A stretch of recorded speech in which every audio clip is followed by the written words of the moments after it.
नमस्कार, सप्ततारा न्यूजमध्ये आपले स्वागत आहे। न्यूज बुलेटिनमध्ये जाणून घेऊया आजच्या ठळक घडामोडी। विकास कामांबद्दल चुकीची वक्तव्य करणाऱ्या आमदार शशिकांत शिंदे यांचा कोरेगाव विकास आघाडी आणि नगरपंचायतीने केला निषेध। समोरासमोर येण्याचे दिले खुले आव्हान। कोरेगाव शहरातील विकास कामांबद्दल जाणीवपूर्वक राजकीय हेतूने आरोप करणाऱ्या आणि विनाकारण विधान परिषदेत प्रश्न उपस्थित करून कोरेगाव शहराची बदनामी केल्याबद्दल राष्ट्रवादी काँग्रेस शरदचंद्र पवार पक्षाचे आमदार शशिकांत शिंदे यांचा कोरेगाव विकास आघाडी, आमदार महेशदादा शिंदेसाहेब युवा मंच आणि नगरपंचायतीच्या वतीने बुधवारी दुपारी 2 वाजता निषेध करण्यात आला।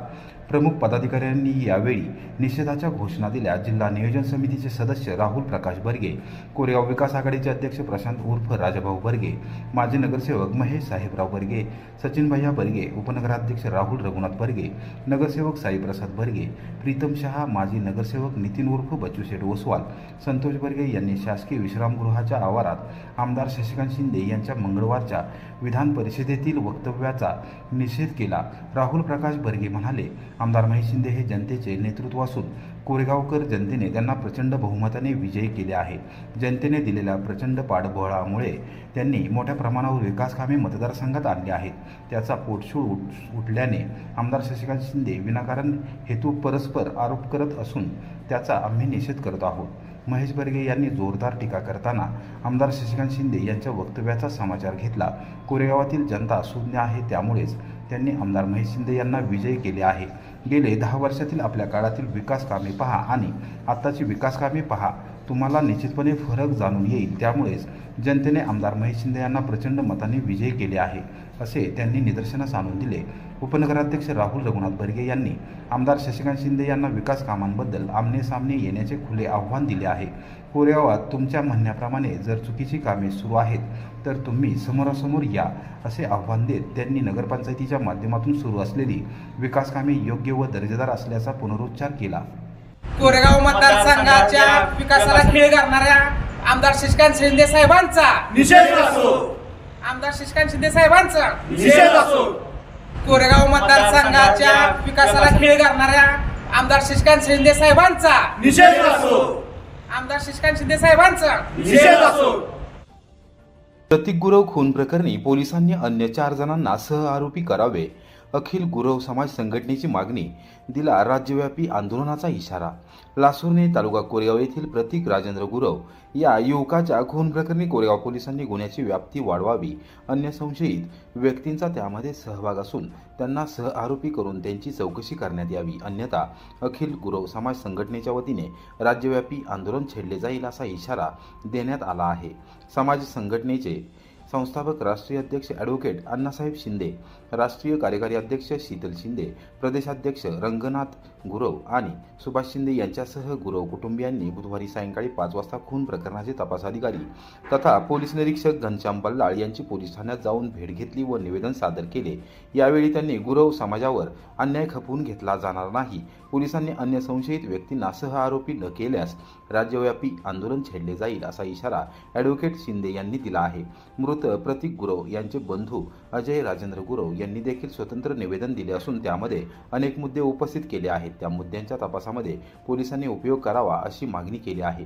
यावेळी समाज संघटनेचे पदाधिकारी कोरेगाव तालुक्यातील समाज बांधवांसह सत्यवान गुरव, हनुमंत गुरव, मनोज गुरव, राजेंद्र गुरव, शिवाजी गुरव, विठ्ठल गुरव, शीतल गुरव, रुपाली गुरव, वैशाली गुरव, नंदकुमार गुरव, नामदेव गुरव, रामचंद्र गुरव, मधुकर गुरव यावेळी उपस्थित होते। पोलिसांची भूमिका संशयास्पद, समाज संघटनेचा आरोप। कोरेगाव पोलिसांनी या खुनाच्या घटनेचा खोलवर जाऊन तपास केलेला नाही, केवळ एक संशयित व्यक्तीला ताब्यात घेऊन अटक केली होती। अन्य संशयित मोकाट असून पोलिसांची भूमिका संशयास्पद आहे। पुरोगामी महाराष्ट्रामध्ये अशी घटना शोभणारी नाही, पोलीस यंत्रणा हतबल झालेले दिसते, असा आरोप ॲडव्होकेट अण्णासाहेब शिंदे यांनी केला। ॲडव्होकेट अण्णा शिंदे, राष्ट्रीय अध्यक्ष अखिल गुरव समाज संघटना, माजी अध्यक्ष भारतीय जनता पार्टी युवा मोर्चा पुणे जिल्हा, माजी संचालक कृषी उत्पन्न बाजार समिती पुणे। आज आम्ही या ठिकाणी कोरेगाव पोलीस स्टेशनमध्ये आलेलो आहोत। आमचे बंधू प्रतीक राजेंद्र गुरव यांचा 9 तारखेला अमानुषपणे या ठिकाणी खून करण्यात आलेला आहे। त्याच्यामध्ये आजपर्यंत ओंकार संजय जाधव याला फक्त अटक केलेली आहे। आमचं असं म्हणणं आहे की या कटामध्ये एकूण अजून 4 आरोपी आहेत. त्या 4 आरोपींची सखोल चौकशी करून त्यांच्यावर कडक कायदेशीर कारवाई करण्यात यावी. पोलिसांची सुद्धा यामध्ये संशयास्पद भूमिका आढळते. ज्या पद्धतीने पोलिसांनी याच्यामध्ये चौकशी करायला पाहिजे होती ती चौकशी त्या पद्धतीने अजून ग्राउंड रूटला जाऊन न केल्यामुळं अजून आरोपी मोकाट सुटलेले आहेत. आणि हे महाराष्ट्राच्या या पुरोगामी महाराष्ट्रामध्ये अत्यंत लाजिरवाणी गोष्ट आहे. आज महाराष्ट्रामध्ये अनेक ठिकाणी खून घडत आहेत आणि पोलीस यंत्रणा हतबल होऊन गोरगरिबांना न्याय देण्यामध्ये कमी पडते असं माझं प्रामाणिक मत आहे. मी या निमित्ताने राज्याचे मुख्यमंत्री आदरणीय देवेंद्रजी फडणवीस, सातारा जिल्ह्याचे पोलीस अधीक्षक यांना विनंती करतो की सदर प्रकरण अतिशय गंभीर असून या प्रकरणाची सखोल चौकशी होऊन संबंधितांवरती कडक कायदेशीर कारवाई व्हावी आणि आमच्या या गोरगरीब गुरुवांना ज्या गुरुवांना आजपर्यंत देवाची पूजा प्रामाणिकपणे केली, ज्यानं देव उजेडाला ठेवण्याचा प्रयत्न केला, त्या गुरुवाचं अस्तित्व आज अंधारामध्ये चाचपडताना आपल्याला दिसतंय. या गुरुवांना न्याय देण्याचं काम हे हिंदुत्ववादी सरकार, हे हिंदुत्ववादी मुख्यमंत्री देवेंद्र फडणवीस करतील अशी माझी प्रामाणिक आशा आहे. आणि याच प्रकरणाची सखोल चौकशी करून संबंधित जे काही आरोपी अजून मोकाट सुटलेले आहेत त्यांच्यावरती कडक कारवाई करण्यात यावी. खून करण्यात आलेला आहे त्याची स्थानीय आणि राज्यकर्त्यांनी निपक्षपातीपणे सखोल चौकशी करून मोकाट सुटलेले इतर आरोपी अटक करून गुरव यांना न्याय द्यावा. नसेल तर महाराष्ट्रभर अखिल गुरव समाज संघटनेच्या वतीने तीव्र आंदोलन छेडण्यात येईल. मी प्रतीक गुरवची बहीण आहे. 9 तारखेला घडलेल्या घटनेचा अजून सुद्धा पोलीस बाहेर मोकाट फिरणाऱ्या आरोपींना कैद करत नाही, त्यांची चौकशी होत नाही. माझा भाव आज गेलेला आहे, आमच्या कुटुंबाचा आधार होता तो. तरी त्या मोकाट आरोपींना तुम्ही लवकरात लवकर शिक्षा करावी आणि माझ्या भावाला आणि आमच्या कुटुंबाला न्याय मिळवून द्यावा एवढीच पोलिसांकडे ही विनंती आहे. कराडमधील धरणामध्ये रंगपंचमी खेळत असताना युवतीचा बुडून मृत्यू, तालुका पोलीस ठाण्यात नोंद. रंगपंचमी खेळत असताना रंगाचा बेरंग झाल्यामुळे एक तरुणी धरणात बुडाली. यामध्ये तरुणीचा मृत्यू झाला आहे. कराड येथील टप्पा क्रमांक 1B धरण परिसरात रंगपंचमी खेळण्यासाठी आलेल्या 6 युवक व युवतींपैकी एक युवती धरणामध्ये बुडाली आहे. बुधवारी दुपारी 12 वाजण्याच्या सुमारास ही घटना घडली. जुही घोरपडे असे या बुडालेल्या तरुणीचं नाव आहे. कराड तालुका पोलीस ठाण्यात सायंकाळी 7 वाजता नोंद करण्यात आली. मित्र मैत्रिणींसोबत रंगपंचमी खेळण्यासाठी टेंबू धरण येथे जुही घोरपडे ही गेली होती. रंगपंचमी खेळत असताना युवतीसह तिच्या 2 सहकाऱ्यांचा पाय घसरला आणि तिघेही पाण्यात पडले. तिथे उपस्थित असलेल्या इतर युवकांनी दोघांना वाचवलं. जुही घोरपडे मात्र पाण्यात वाहत गेली.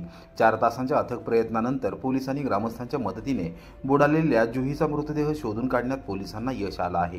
टेंबू बोगदा संपल्यानंतर सांगली जिल्ह्यातील खंबाळे बोगदा लागतो, त्या बोगद्यामध्ये जुहीचा मृतदेह आढळून आला आहे. कराडमध्ये राहणाऱ्या जुही घोरपडे हिने नुकतीच 12वीची परीक्षा दिली होती. संबंधित युवतीचा मृतदेह 4 तासांच्या अथक प्रयत्नानंतर आढळून आला आहे. घटनास्थळी कराड तालुका पोलीस ठाण्याचे पोलीस निरीक्षक महेंद्र जगताप, सहाय्यक पोलीस निरीक्षक अभिजित चौधरी, पोलीस उपनिरीक्षक भैरव कांबळे, धनंजय कोळी यांच्यासह कर्मचारी दाखल झाले आहेत. रहमतपूर पोलिसांची धडक कारवाई, कॅफे चालकावर गुन्हा दाखल, परवाना रद्द करण्याची प्रक्रिया सुरू. रहमतपूर वाठार किरोली रस्त्यावर असणाऱ्या SJS कॅफे अँड चायनीज या कॅफेमध्ये काही युवक व अल्पवयीन युवती अश्लील चाळे करताना रहमतपूर पोलिसांना मंगळवारी सायंकाळी 5:30 वाजता सापडले असून पोलिसांनी धडक कारवाई करत कॅफे चालक अमर रामचंद्र जाधव राहणार साप याला अटक केली आहे. या कॅफे चालकाचा परवाना निलंबित करण्याची प्रक्रिया सुरू करण्यात आली आहे. सहाय्यक पोलीस निरीक्षक सचिन कांडगे यांनी दिलेल्या माहितीनुसार रहमतपूर बस स्थानक ते वाठार किरोली रस्त्यावर असणाऱ्या या कॅफेमध्ये युवक व युवती अश्लील चाळे करत असल्याची माहिती पोलिसांना मिळाली होती. तसेच चाळे करता यावेत यासाठी संबंधित कॅफेमध्ये यासाठी जागा तयार करण्यात आल्या होत्या.